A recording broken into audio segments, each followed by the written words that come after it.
everybody, and welcome back to the NLC. We're getting ready to go into our second game of the day. This is going to be Nord taking on Nativz.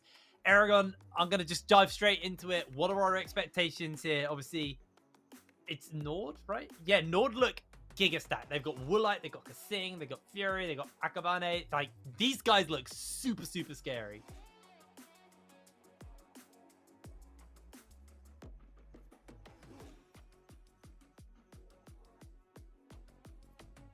Aragon's muted. I thought he was. I was muted. Basically, what I was saying was... was... start your point again. It's going to be a case of, like, established players versus up-and-comers, right? You've got your players like Spuda, who was Div 2 for the first time last split, and now he's been thrown into the deep end. Incredible player, by the way. One of the best Olafs at West, probably. You've got all sorts of players like Balu, who's played in the past in Div 1 under Tricked. But essentially players who aren't as established. Right, and I want to see exactly what they can do in this, and I'm expecting to see some volatile drafts because there's some psychopath top laners here. That's all I'll say. Some Darius OTPs, some Olaf OTPs. It's going to be some crazy action in the top lane, but yeah, probably some for the side of Nord, some stability in the bot side, playing around top, and similar might be a clash of playstyles. Yeah, I think you're probably. I mean, the meta is very much built around bot lane at the moment. We're seeing a lot of people kind of prioritize these kind of stable bot lanes that can, you know, get either control in the lane early and just kind of get ahead that way, or just play and sit back a little bit until the later game and then sit the game's over from there. I'm curious to see, you know, what these top lanes look like, because top lane can be quite a fun meta at the moment, depending on who's playing that top lane. I'm trying to. Do we actually have any like maybe slower top laners in the? See, that's the thing. In the league? I don't think we do. I don't think we think do, maybe do Nihui, I think is if that's how you pronounce his name. Nili, potentially. I played against him. I think it's Nihus. Nihus, forgive me. Nili as well. Nili, he potentially is a slower one as well. Banderas, honestly, he likes to play as slow scalers, but the rest of them, they are all ghost top mains. Okay, they like to run you down and play psychopath stuff. So it's just that, like throughout the entire league. So. But yeah, what I'm really excited for is the unpredictability of these drafts that are going to come up, because I don't expect these players, especially on the side of Nativz, to be able to play all the meta stuff, right? So we're going to see their own little flavor added to it, and I really want to see how that looks, right? The global meta mixed with the side of Nativz' meta. I think that'd be really interesting. Yeah, no, this could be a very fun game. I mean, you have your expectations for this game. We were talking about it a little bit during the break. Yeah. You know, you're pretty certain this is going to be a Nord favored game. You know, they are very storied players on this roster versus Nativz, which are, you know, they're players who mostly played in Div 2 NLC or are kind of a lot newer, a lot of up and coming talent. But, you know, this is where like that young blood versus the experience. We're going to see, you know, who's going to be faring best right now. Yeah. And I reached out to some of that young blood, like in Spuda. I reached out to Spuda, see what he had to say about his upcoming chances, what they're going to be, like, what are they expecting in the future? And he said, I'm expecting slow and clean stomps. Slowly but surely getting ahead until we chop them all down. He talks just like Olaf, right? So, oh, and there goes the Olaf, right? Well, you know, maybe he's not going to do any chopping. It's over. Don't worry. It's already done. Exactly. Target bans on blue side is pretty common right now. I'm probably going to see some target bans. I imagine that's what they're going to go for. You know, Flawed. If I remember right, Flawed played on Verdant before, and he was playing stuff like Ivan plus carries mid lane, really off meta stuff. So maybe we'll see some bans there. But it does look like we're just going to see meta bans past that Olaf with the Maokai, with the Zeri, with the Lucian Nami being taken away. Yuumi still up with Sivir, but I imagine what's going to happen now is we're going to see picks of Varus or Caitlyn lanes, right? Varus, because he's like the best blind, most consistent ADC. After the meta things are banned, Jace ban's really interesting. WoW is potentially playing a lot of Jace. WoW is incredibly mechanically proficient, so I wouldn't be surprised. And there's Ashe, staple support at the moment, paired with stuff like a Varus into high midding, you know, really good poke. But we'll have to see what Nativz answer with. Yeah, let's see what the answer is going to be here. They are maybe just looking to deny the Heimerdinger for themselves. Not sure how I feel about that, but they are just going to go for it. Compare that up with the Varus, which they instantly lock in. So it felt like they were ready for this Ashe pick. They had this Varus Heimerdinger lane already picked up in mind. So now the question is what are Nord going to look to pick into this? Technically, the Heimerdinger is flexible, but I expect it to most likely go down into that bot lane here. But let's see what the answer is going to be from the side of Nord. Are they just going to look for another support here, or is it? Oh, that's an option. I know we don't normally talk hovers, but do you decide to go for the Sivir and the Ashe in the bot lane? Now looking towards, there's no way. You know, I feel like don't you really want to look towards your jungler here? Just get yourself a solid jungle pick. Or Jax. Jax is incredibly good. Kind of get that locked in, or a Jax. Yep. So looking to go for a bit like we saw last game, a split pushing top laner. You'd expect Nativz to pick their top laner here. You could go the route of potentially K'Sante. K'Sante has really good early game. Typically, when you see K'Sante globally at the moment, he's getting like 20 CS plus over the Jax. Or you go full Stonewall in the Gragas, which a lot of Jax mains hate, that matchup, which I think this is really good. I will be honest, I think there's a skill difference in between Spooder and WoW, and playing these Stonewall type picks can really make up for that. On the flip side, though, I actually like Nativz draft a lot. I think when you run double AD carry bot lanes, you're really susceptible to hard engage. And Nativz have picked the only AD carry with hard engage, as well as Heimerdinger Grenade, which isn't the best, but you have the AD carry CC plus a Gragas who can get onto the AD carries as well. I think it's looking pretty good so far.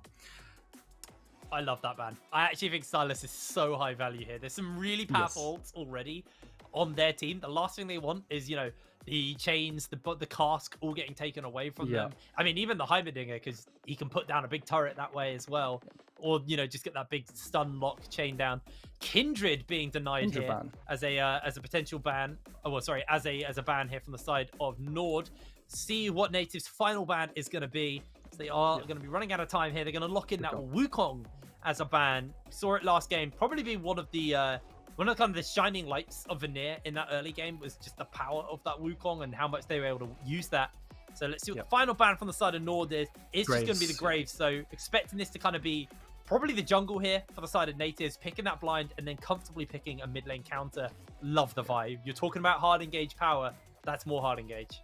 Yeah, exactly. Vi, not the best into Sivir because of the Sivir spell shield, but I just want to quickly bring it back to that Kindred ban. The second Kindred gets banned, you're thinking about Graves because it is the go-to counter at the moment, really popular in all global leagues. But then they ban it as well, so maybe it was potentially a target ban too against Flawed. I'm not too sure, I'm not too familiar with champ pool, but that Vi locked in is not unsurprising. With melee top laners, you'd think they might go Sejuani, and now you'd expect maybe a melee mid laner picked as well. Or you just say, you know what, Kasing, I'm going to hover Zilean. Actually, that's his hover, isn't it? He's a Zilean man. That's his hover, don't worry, mate. He always I'm pretty sure. Yeah, I'm pretty sure you go a melee mid laner here. Who knows what exactly, though. This is up to Fury's champ pool. He is a melee mid player, you know, so we'll have to see. He's a Yasuo player, isn't he? That's a lot of AD, he's a lot of melee mid players. I'm pretty sure he plays Akali. Yeah, there you go. That makes more sense. Yeah, I was about to say, it's like, as much as I'd love to see like a Yone or a Yasuo, that is just stacking so much AD into the side Syndra's of Nativz here. So. Yes, Syndra's up, and it's good into Akali. Well, is it good into Akali? From memory, I'm not too sure. But the Syndra Vi combo, I'm just so on board with. Although champ pools might mean we get something completely different, which is exactly what I'm here for. There we go. Cool. I was about to that is a very, very confident pick. They are just gonna go for the Tillia. Yes. I was thinking, you know, we have seen some people to start pick up that LeBlanc again as well. And LeBlanc typically has a really good matchup into Akali. Chains reveal her within her W. But deciding not to go for that unexpected is just gonna lock in the Tillia into that Akali. But honestly, Akabane has got run of mid and top side here because they are two lanes that are fairly easy to set up with that permafrost on the E and kind of lock people down. Obviously, like you said, Spooder's kind of picked a Stonewall top laner in this Gragas. So if Akabane can set WoW up, that is a way in which they could snowball that top lane, just like we saw in the last game with Banderas on the Fiora. Having a Jax, getting ahead, and just getting snowballed by a couple of ganks in that top side, same thing's going to happen. You walk away from that at any part of the map, and a tower will crumble to WoW. Yeah, as much as I agree the setup's really good, we might not even see much attention. You know, we see Sejuani's path top level 2 with Phase Rush. It's pretty insane from the side of Maorang and stuff like this. But I'm looking at what can Tillia do, like at Prios, and what can Tillia do on the side of Nativz. I believe, is it Nativz? Gosh, my memory escapes me. Red side, what can they do with the Tillia? Can they push and move to a lane? And I'm looking at pushing and moving down to bot side and making plays, right? With that hard engage to catch off the double AD carry composition. That, to me, is the game plan. And then you also have the level 6 with Vi potential where you could lock them up and then W flip the Tillia because that's secured. I think I'm just a Vi fanboy. I think this champion's really insane right now. It provides too much. I mean, it's that hard engage that you were talking about. You know, what double AD carries struggle with is that I want to ask you your expectations to the game and the win conditions, but I feel like it's going to be a similar answer. Once that Vi once that Vi gets 6, it's just play around 6. Pick up. Yeah. You're going to ignore the Sivir. You're just going to jump onto the Ashe. That's the game plan, right? Yeah, no, exactly. I think another pick that had potential this draft, because I like it a lot into Sivir, is Jarvan. I think versus the double immobile AD carries, you just Jarvan ult them and they're trapped, yeah. right? So maybe there was potential for that, but we do end up going with the Vi, which is the flavor of the month, is really strong. Don't blame them. And then I'm pretty sure we'll have a Stonewall topside, right? Pretty much what Gragas's whole goal is to not let the Jax get fed. And essentially every time Jax jumps on Gragas, he gets body slammed, belly bopped away, and nothing happens, right? Which is really good for the side of Spuda, I'm pretty sure. So I don't expect much action there unless Spuda messes up and gets engaged on by the hard engage of the Sejuani passive and Jax combination. Other than that, I expect mid to get pushed in, Fury to get pushed in on that Akali because, you know, it's a pre-6 Akali, probably one of the worst level ones in the game, and then just in general, he doesn't really do anything until level 6, and Talia to push and move down to bot side. That's my expectation. That's my game plan if I'm them. So it's going to be a very bot lane centric game as the expectations are. So want to see those tri-brush wards and just play defensive for the Ashe and Sivir. But obviously they're going to be wanting to shove. They've got, you know, really, really good poke with the Ashe and just the ability to cut through the wave so quick because those volleys are naturally going to hit the wave as they throw it out to poke. You then got the Sivir, he's going to have the ricochets. So you're going to want to shove waves and get as much damage onto those towers as possible. But then you do have that threat of like the roaming Talia. You got the threat of everybody just jumping in onto you. So they're going to have to play this lane very, very smart and very switched on. This is one of those games where like communication has to be on the mark because we are into the game already. Looks like there was no level 1 kill this time as Baloo and VMix just setting up in the bushes with the towers. Or not the towers. Yeah, the turrets. I was actually expecting there to be some level 1 shenanigans, but there wasn't, because what a lot of people do now is they contest Heimer turrets level 1 like Shaco boxes on camps. They'll just go 5-man versus 5-man contesting the Shaco turrets. The Shaco turrets. Jeez, the Heimer turrets. But it doesn't look like it happened, and now what's going to happen is Fury's just going to get pushed in like expected, and Heimer also gets priority. Oh, I comment poke. That is some nasty poke. Double comment as well onto Kasing to start us off. It's actually Hail of Blades here on that Ashe. Remix has to heal. Flash and heal as Baloo is running through them. That's 2 flashes down. First blood to Kasing. Wait, what happened? What happened? Did he just get run into them? They just completely ignored Baloo and ran down Remix until Baloo realized, wait, I'm 1v2 behind them, and he just gets killed. How, honestly, really bizarre. But that's just showing the power of the 280 carries early game. That Ashe level 1 is really, really nuts. Remix is actually getting auto-attacked again. He's getting chunked. He might be forced to recall now. He has no summoner spells. They only have Ignite in this bot lane. Baloo and Remix both missing their flashes. Heal down on Remix as well. This is just a colossal failure here from the side of Nativz. And unfortunately for them, with the wave in this current state, it's going to take them a little while before it starts to push back into them. They finally get level 2 on to Remix, but again, half HP, he's got 4 CS, and now Baloo with the turrets. He's not even going to really help the turret, the lane actually push in, because those turrets are just naturally going to auto-attack the minions. So Flawed's coming down to see if maybe he can salvage what went on in this lane as Slow lands onto Woolite, but I don't think Flawed's waiting for it. He's going to try and get the flash out of Woolite there. Baloo throws the grenade down, and that is just really, really rough start here for the side of Nativz.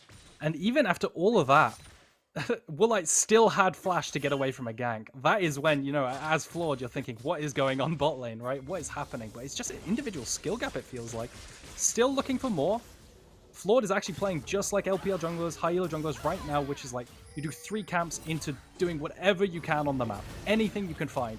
And he's looking mid constantly. Top lane, just another farm fest, but maybe we get some skirmishing here as both junglers surround mid lane.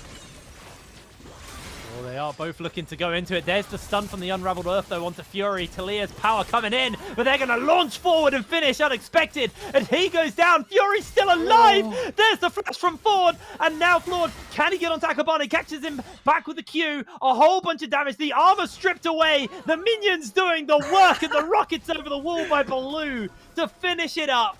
Nativz take the win in the mid lane. Nativz, that was looking incredibly dicey. I'm so surprised Flawed managed to land that Q. He's honestly carrying them in this early game, making up for what happened bot lane, the what happened mid lane, because it did look like this was going to go the way of Nord. But Flawed, I guess there's that Conqueror difference, managed to like do much better in this extended trade. Looks like Akabane could win here, but Conqueror means too much stacking adaptive force, and Akabane actually falls. Honestly, Flawed doing extremely well in this early game. Doing really, really well in this early game, actually, there from the side of Flawed. As Remix, unfortunately, not having as hot of a time, has got himself a fairly large wave to kind of catch back some of that gold lead. And, I mean, lucky for him, the kill to go onto Cassie in that bot side is Blue might be in trouble. He's put the rockets down and hold the phone! That might be a dead Sage 1 and Blue's alive! He's finally finished up by Cassie. He just soloed the jungler. What an absolute legend. He's a level down. He just invades solo as Heimerdinger and one-shots the enemy jungle at level 4. What? We both thought he was inting. What happened there? That was Chad Heimerdinger play there. Honestly, just running into the red side jungle. Died there. He pulled 3 people over as well. Wait, I'm a Baloo fan. It wasn't like an overall massive waste of their time, but he did still pull 3 people over towards him. You know, just a little bit of a tempo play to trade 1-for-1 on that front. Now, we're 5 minutes in. The gold lead only 400 in favor of Nord right now. As unexpected on this Taliyah, with the new kind of revamped version of the Unraveled Earth, it actually makes Fury's life a little bit harder because if you dash over the longer Unraveled Earth, you do get that stun onto you. So it's going to make life a little bit harder here for Fury on this matchup. So it has changed somewhat from what it used to be like. And as expected, top laners just battling it out with that 3 CS lead top lane. Extremely exciting. But what's probably going to happen now is some shenanigans around dragons, because Dragon is up. All the ultimates are unleashed. I'd be a bit more scared now if I'm on the side of Nativz, because Fury does have that ultimate unlocked. Definitely a massive spike for the side of the Akali. But it looks like it might be another bot gank. River is warded with a pink, so they don't know Flawed is there. It might just be an ultimate. No. Oh, they're on to Kasing. They actually don't have that ultimate available to Flawed. He's only level 4, and he missed the Q. Kasing doing quite a lot of damage back to him there. As he does eat an arrow on the tail end. Unexpected. Flashless. Needs to be careful. Well, he's going to push into him. Should be fine. Should be fine. I was actually expecting Flawed to be way higher level. But he's actually down a lot of XP because all the action that's been going on, so... I guess he hits level 5 now, but still a fair way away, whilst he's getting counter-jungled by Nord's jungler. Really, really difficult stuff. Oh, almost getting the damage onto Fury. Doesn't quite proc the big rock. There's a whole bunch of damage onto Fury in this top lane. You know, we talked about the excited levels of what we were going to see here. Gragas does what Gragas does and makes any top lane matchup really uninteresting. So WoW is just farming away, but you know he's a Jax. He's kind of okay with this not being an overly explosive top lane where he can just kind of comfortably catch himself wave after wave. Sure, he's probably not going to get that plate gold and kind of accelerate his lead, but there is a point where Jax just comes online and does exactly what Fiora does, just takes over the side lane. Speaking of Jax, right now he's very flavor of the month. He's extremely strong with the recent rework, allowing him to build some AP items, right? So what you probably missed, Hiprain, is that now Jax's like flavor of the month build, his meta build, is something like Divine Sunderer, Wits, and Zonya's. It's extremely powerful. Yeah, his ultimate got a lot of power, his AP build's got a lot of power, and I expect him to fully go into that. And with this matchup, whilst you don't necessarily get a lead, you do get to free farm. So eventually, like you're saying, WoW is going to become a threat. But right now, not so much. They just get the Herald. This is expected with Sejuani's level of power and this shift up from Kasing. But instead, what Nativz are going to do is they're going to cross-map down bot side on the Dragon, and honestly, a fair trade. Yeah, I think there's a really smart read. They knew that was going on. They do give Akabane the Rift Herald as expected. There was a world where it's like, maybe they just give WoW the Rift Herald, just so he gets some plates and accelerates himself somewhat. But I think the smarter move was what they did here. Throw it down onto the jungler, makes it a little bit more mobile, can use it to kind of crack open some pressure in mid, and anything to kind of get Fury out of the mid lane as quick as possible is probably going to be their game plan. You don't want a Kali stuck in a 1v1 matchup forever versus the likes of a Talia, who eventually is just going to be able to one-shot the waves and deal with it as unexpected. Gets a great unravel down. The grenades connect as well onto Fury. Is just about able to get away, but lovely little shove in there onto Fury and a massive chunk of health taken away from him. So Fury has to play this very, very carefully. You know how we're doing an MVP vote? Can I give it to Baloo already? Honestly, this guy's everywhere. And he's just one-shotting and ganking. It's really, really impressive stuff. Even though he did die, you know, a bit of a painful death like level 1, after that, he's had a bigger impact than Kasing, honestly. I guess Kasing is kind of tied to lane as an Ashe, but seriously, really good stuff. Yeah, and he's kind of a Div 2 locked player last season, you know, playing in the Div 2 league. Wasn't, you know, playing on that... playing up in the main leagues, so you know, for a lot of us, a fairly new name, someone who you know, if you weren't watching Div 2, won't really have heard of, but already making an impact here on the Heimerdinger, playing really, really well as Remix. As much as that early game sucked for him, he's pulled back the CS, only a couple behind. You know, the wave's in a good state for him right now.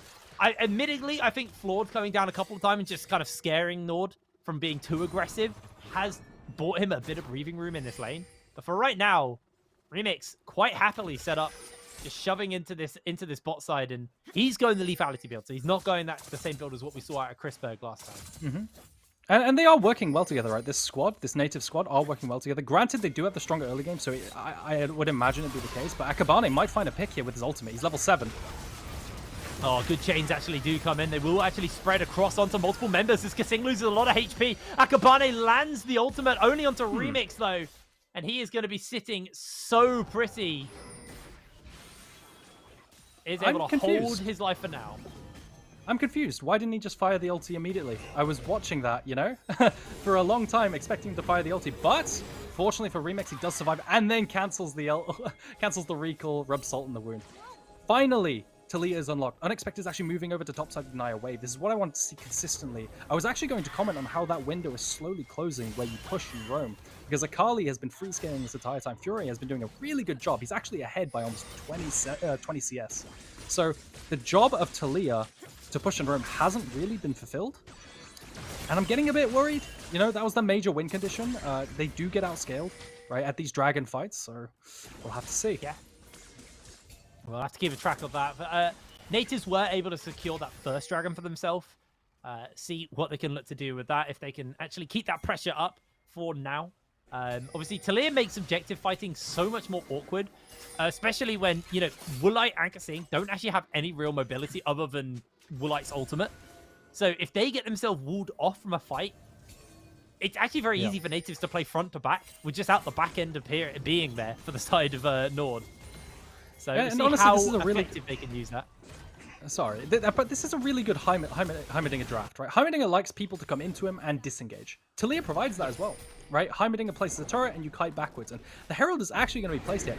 Will this crash? I guess they have to walk it in, but I imagine Talia is just going to walk down as well, but maybe he has to catch midway. At most, you get like a plate and a half. Not the best, honestly, because ever since the new rework to the Rift Heralds, the first Rift Herald only does 1.5k damage. Oh, that flash! That was such a quick flash by Remix, actually. That was really smart. Instantly out. He knew that was coming. Looks like that plate will just about stand. On a tiny got a minute to take it. It's got 6 HP, I'm pretty sure. Yeah. It does look like it's free. But everyone's resetting now, and it does look like everyone's going to reset, get their wards, and go to Dragon. I'd imagine everyone wants to set up that vision. You can see Kasing is also recalling. Probably going to buy a pink. There it is. And they're going to move over. And it's incredibly important that Heimerdinger gets to the Dragon early, sets up that vision, so they have to funnel towards him like from one direction. If they're flanking the Varus, if they're flanking the Heimerdinger and the Talia, it's just not going to be great because their disengage is often like one directional, you know? Places the rocks in front of her, not behind. Right, same with the turret grenades and stuff like this. But I will say something I didn't identify before was level disengage also coming out of the Gragas. They have so much anti-engage. I'm actually really impressed with this composition. And you can imagine that the future team fights, they're going to be kiting backwards only. Well, looks like the Dragon's spawning up Actually, sorry, Dragon has spawned. So looks like Nativz trying to get control of the area. Flawed actually just charging in and chunking out a whole bunch of damage onto that wave with his E to make sure that they get some pressure back for themselves and are able to equalize. That's the word I'm looking for. Equalize out that mid lane wave for themselves. You can see that WoW actually did rotate around a little bit.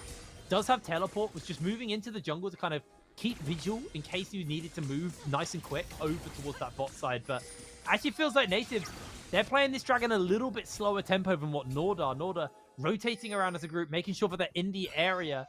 Nativz being a little bit relaxed on this one and just keeping a look at Akabane. He's got his ultimate back up and available, so Remix down there alone has to be careful as they're looking to jump in. They've got the Weaver's Wall. They're going to throw the ultimate down at the thing. Everything connects onto him. He's caught for the moment. Floor jumps away. The Ash Arrow hits onto one. The chains follow up. There's a whole bunch of damage, but look at WoW! Looking down 4 with the counter strike, and it's an absolute butchery coming in from Nord.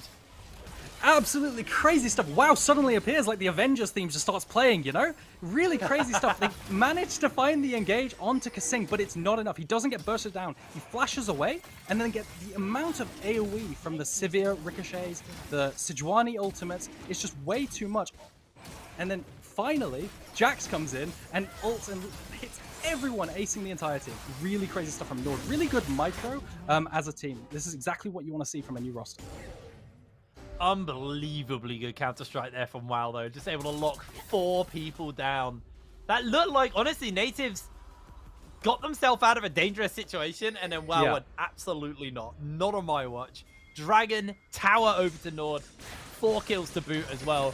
And what has been a fairly equal game up until now has now just exploded as the gold lead now very heavily in favor of Nord.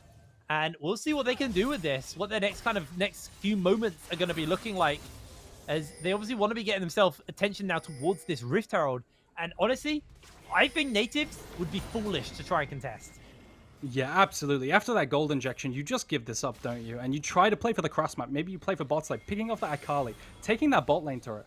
But you don't contest this this Rift Herald. They're way too accelerated. Jax is 202, probably has a completed item and a half. That grenade almost lands. But even then, Fury is so tanky, and he just, if he left, he'd just be giving up a turret without plates. So it's not the end of the world for Nord. They can take that Rift Herald and place it top lane and be extremely happy. Well, looks like tempo slowing down somewhat as the Ash Arrow flies overhead. Doesn't quite connect on there as Fury looking to try and get himself onto Unexpected, but Unexpected is able to do a pretty good job of getting away as Fury jumps in forwards. Does connect the E here. This could get a little bit hairy. They jump in. They get the slam down. They get the follow-up. A great shove, but Fury's still alive. They find a kill in response, and Flawed can't get close to Fury. He tries so hard, but Fury is able to survive with his life. Throws the cast down, but is immediately caught as the bouncing bomb comes down. Spooner can't find more. It's a triple for Woolite. Oh! Heartbreaker for the side of Nativz, and finally the snipe.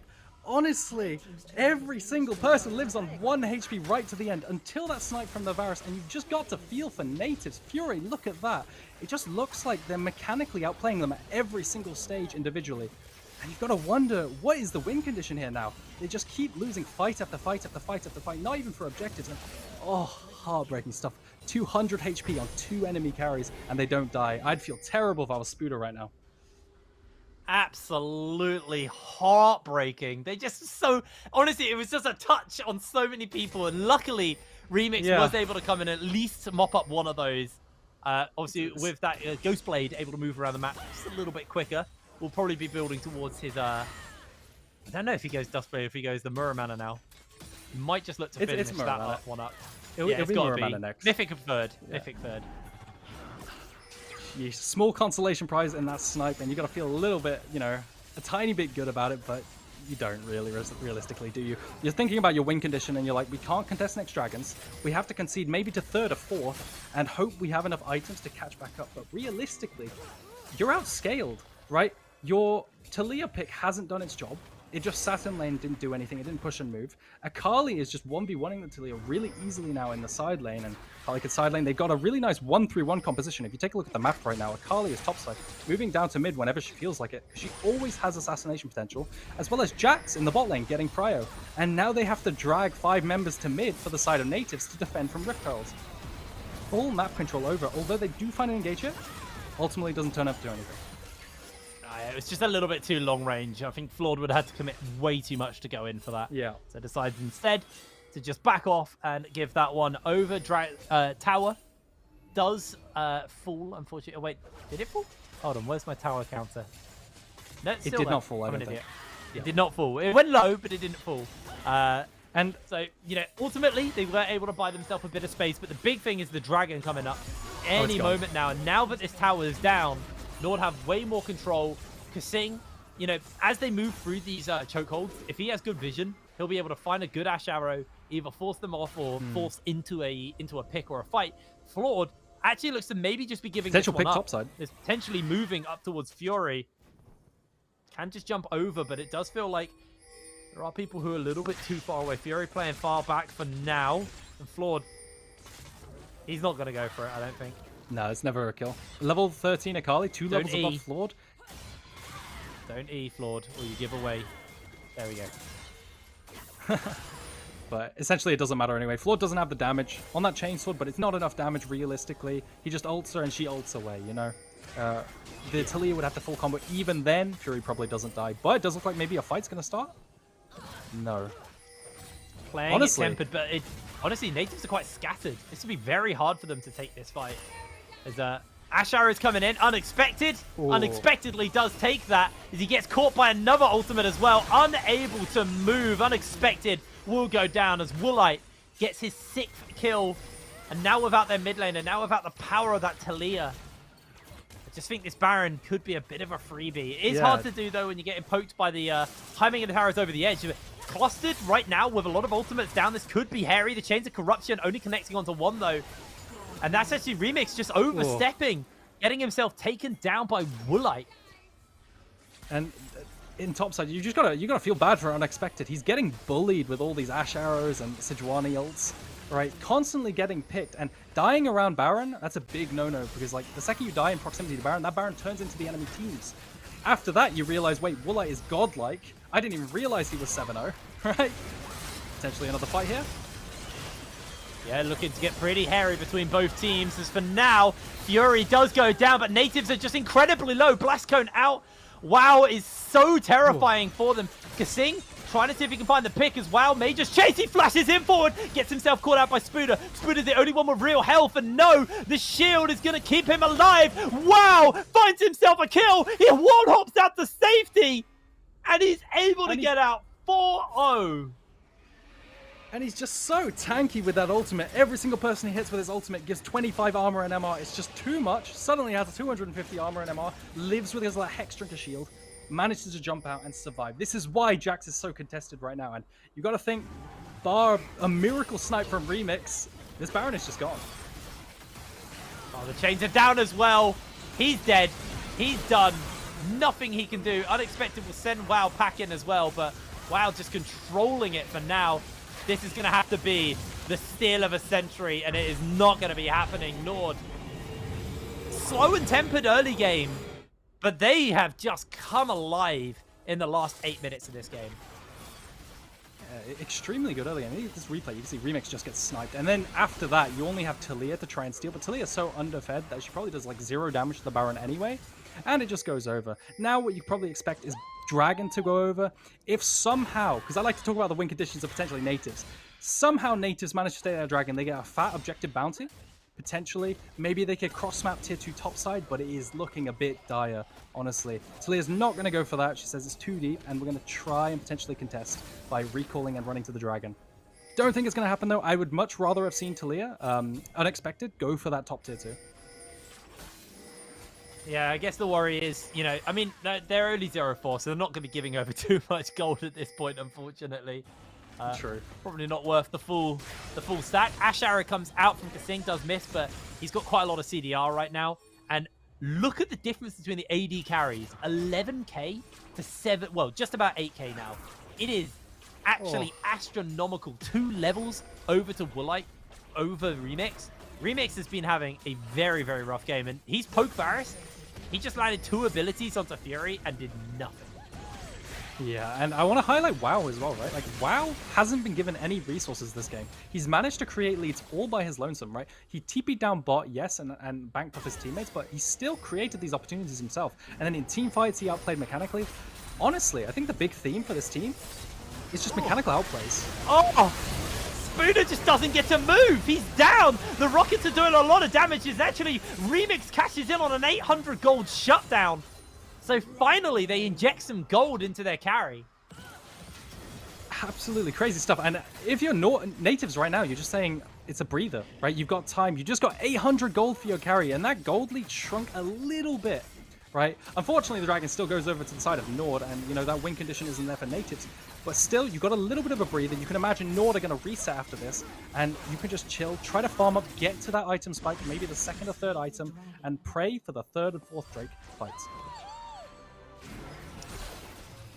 It's going to have to be their game plan now, as Remix is desperately trying to scrap together as much gold as possible. He needs to get that Mythic finished up. He's quite low. He's actually very evil, right? He's kiting that red buff. That's close. It's close, but he's okay. He's going to get back, get himself a serrated off that. I believe a serrated. Maybe a Warhammer if he wants more CDR. But I assume... Oh, no, he's actually going... Oh, okay, he's yeah. I was about to say, he went Last Whisper there for a moment. I was like, there's no way he's not going Dustblade or Prowlers at this point. Oh, the Fanatic Death Brush. Let's see if it appears. Anything happens. So many turrets. Maybe WoW genuinely, WoW could... Oh, he caught them with the Scryer's Bloom. All 4.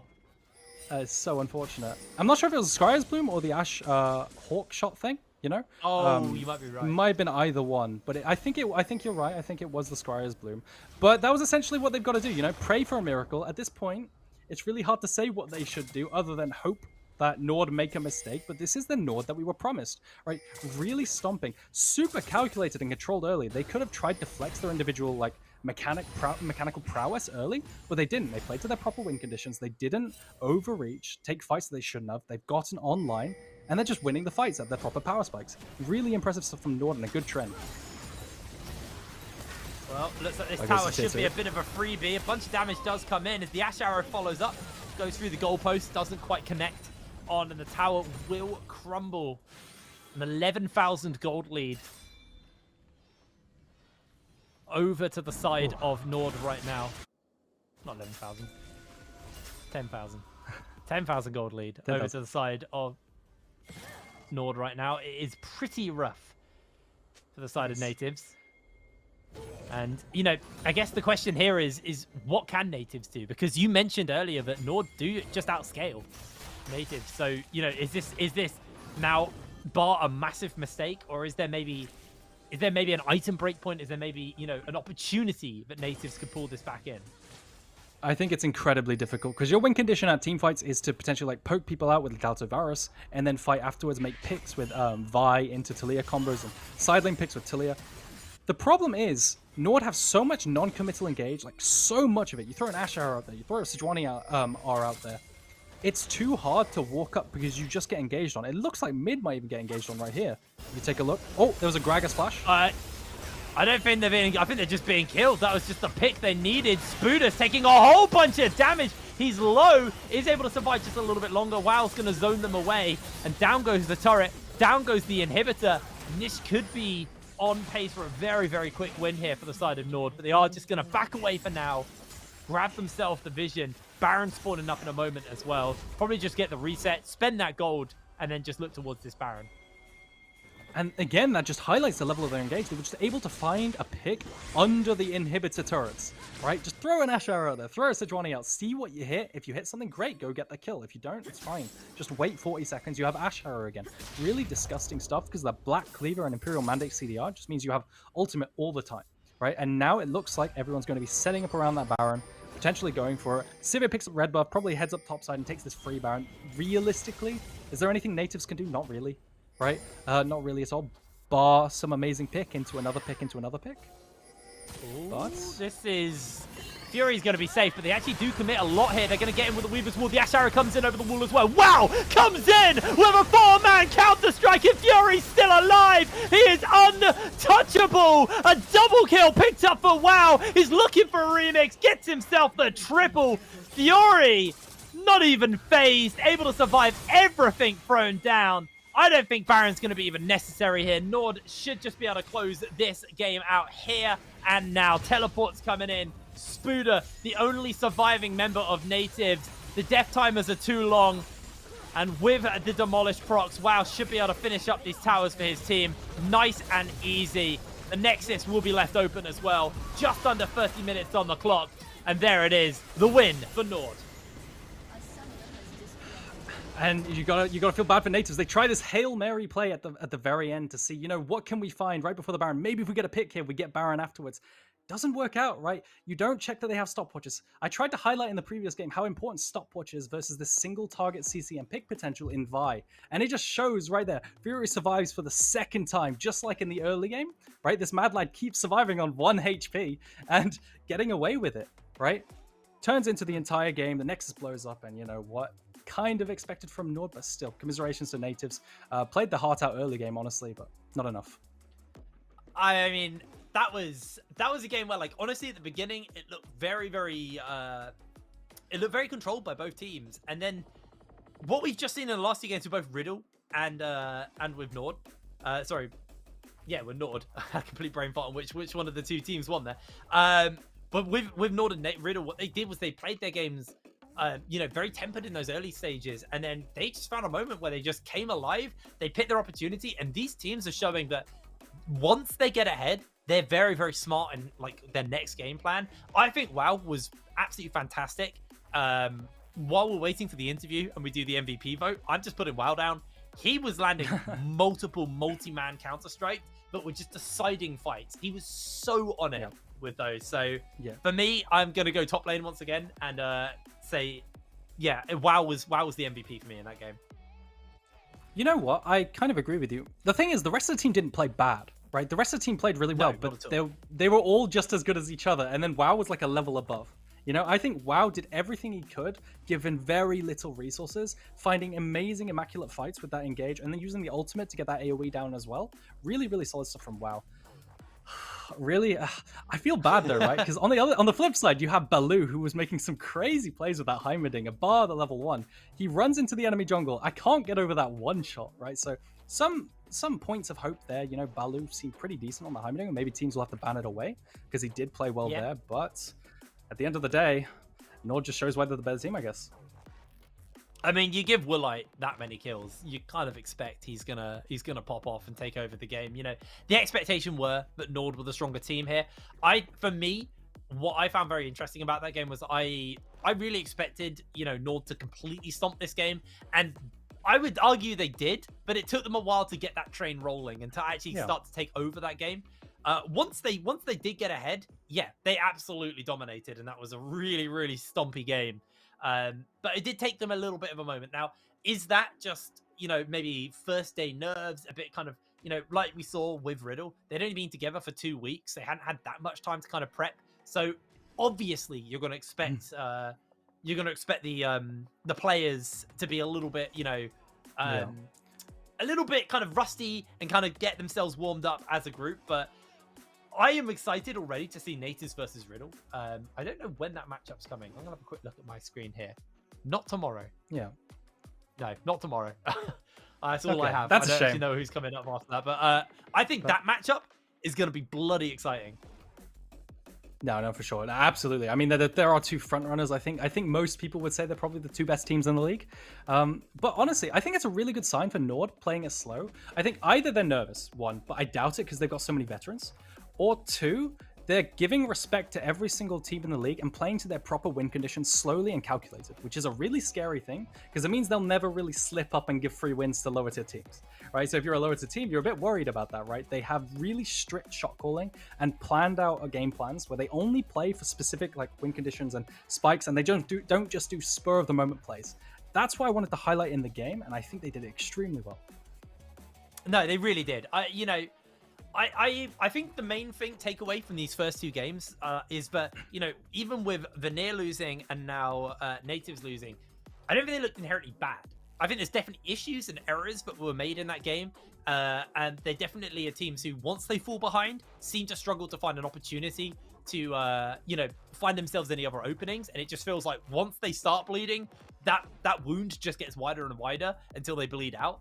But I would say, you know, there's definitely some signs of hope. I think, you know, Baloo might have been a little bit crazy, you know, just walking into red side jungle, because even if he did 1v1, like what happened, he was guaranteed to give a kill over to somebody. Yeah. He was guaranteed to go down. But, you know, those kind of plays, those kind of like things that catch people off guard, you know, those things can be polished on. You know, the smart decision making, you know, the drafting, you know, there are elements that can be worked on here going into the next couple of weeks and, you know, for the season ahead. So I'm excited to see what becomes of Nativz by the time we get to like week 4, week 5 time, and see, you know, what this team looks like then, because I think great foundation right now. The real task is actually building upon that foundation and making something that looks like a, you know, a competitive team towards playoffs. No, for sure. I think, honestly, I know we sang praises for WoW, but I don't think Spooder on the flip side on that top lane did anything bad. Right, I think he played just fine. It's just WoW played extremely well and found picks aside from Spooder, which got him fed, and then Spooder couldn't really do anything. Right, so I definitely think there's some micro things that you could shout out, but team play wise, I want them to focus on that macro, you know. And I think we have our interview now. No, I didn't hear exactly what it was. We do. Yes. We have Fury from the side of Nord. Hello. Brilliant. Hello, Fury. How are you feeling after that game? Do you guys hear me? Yeah, we hear you. Okay, I maybe have my webcam mic because I cannot change it on the website, so if it's shit, don't blame me. But don't worry about it, mate. Yeah, we had our first game of the season. It went pretty well. We played pretty slow, and yeah, we played on our spikes. Maybe had some. I didn't do a lot this game, I must say. Like, it was kind of the Capsakali, you know, when he played on when they had the Draven game as G2. I was kind of just chilling, and yeah, it was a good game. I just want to ask you about the kind of... Go on. No, you go first. Sorry, I got so eager because you started bringing up G2, like current G2. I got a bit hyped, right? Would you say you're comparable to that roster of G2? You know, are you the caps of that roster? Are we going to see some extremely high highs this split? What do you think? I mean, well, we have like a super tier team right for NLC. I'm expecting a lot, so hopefully it will show in the matches as well, you know? Yeah, no, for sure. I mean, Riddle also are expecting a lot, and we saw them in the game before you. They looked very, very strong as well.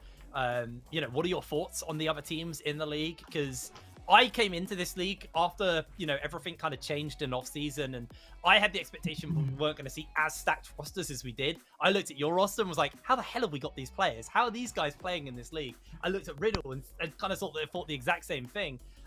You know, what are your thoughts on, you know, the teams playing in this league right now? Yeah, well, the off season, like the NLC was a roller coaster. Everyone knows what happened, but I mean, I didn't expect this roster to end up playing here as well, with how it all went down.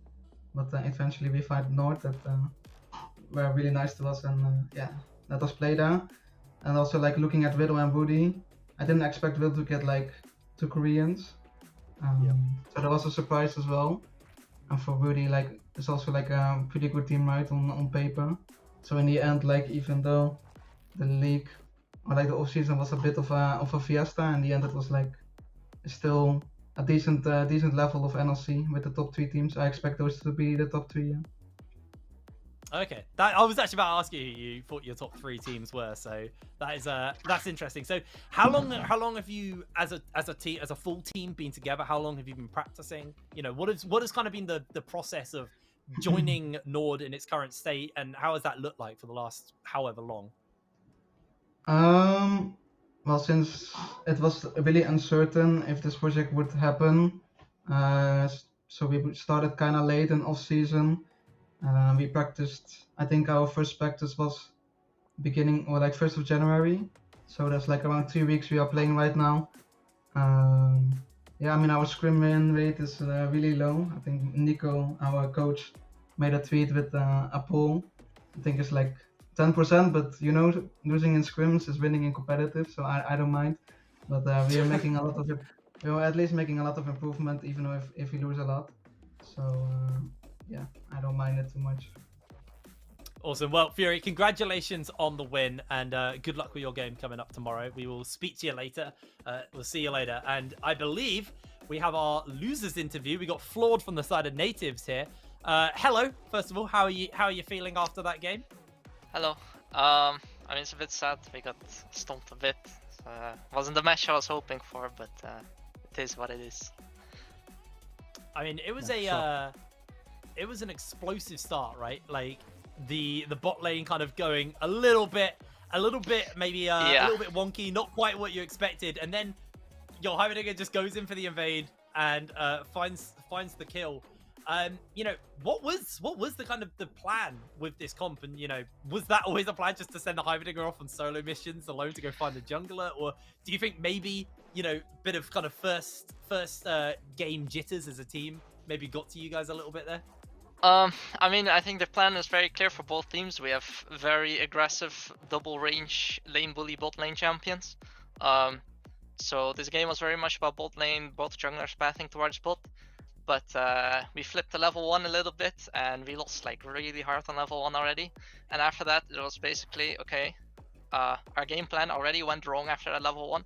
So it was just adapting and looking for whatever openings we can find. And if they make mistakes, we punish for it. And Baloo saw an opening where he thought he could kill Sejuani on the invade, and he did. So yeah, it worked.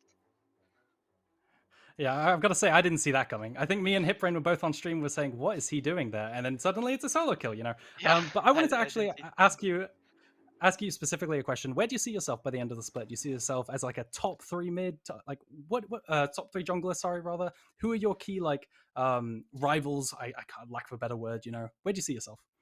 I think it's very hard to say, because I think this split, the NLC jungle role is very stacked in my opinion. Yeah. I think almost every team has a very good jungler that can compete with everyone. So I think it's very hard to rate myself in between them. Like if you like, based on my background, I don't really have a background in like high ERLs or anything. I mostly played like Benelux, maybe some hit point. And all the other junglers, they played like high ERLs, or they played EO Masters and all that, so I don't have any of that yet. So I think right now I would probably rate myself a bit like in the middle. But I think towards the end of the split, once I get more comfortable in the NLC and we improve a lot as a team, I think I can compete with everyone.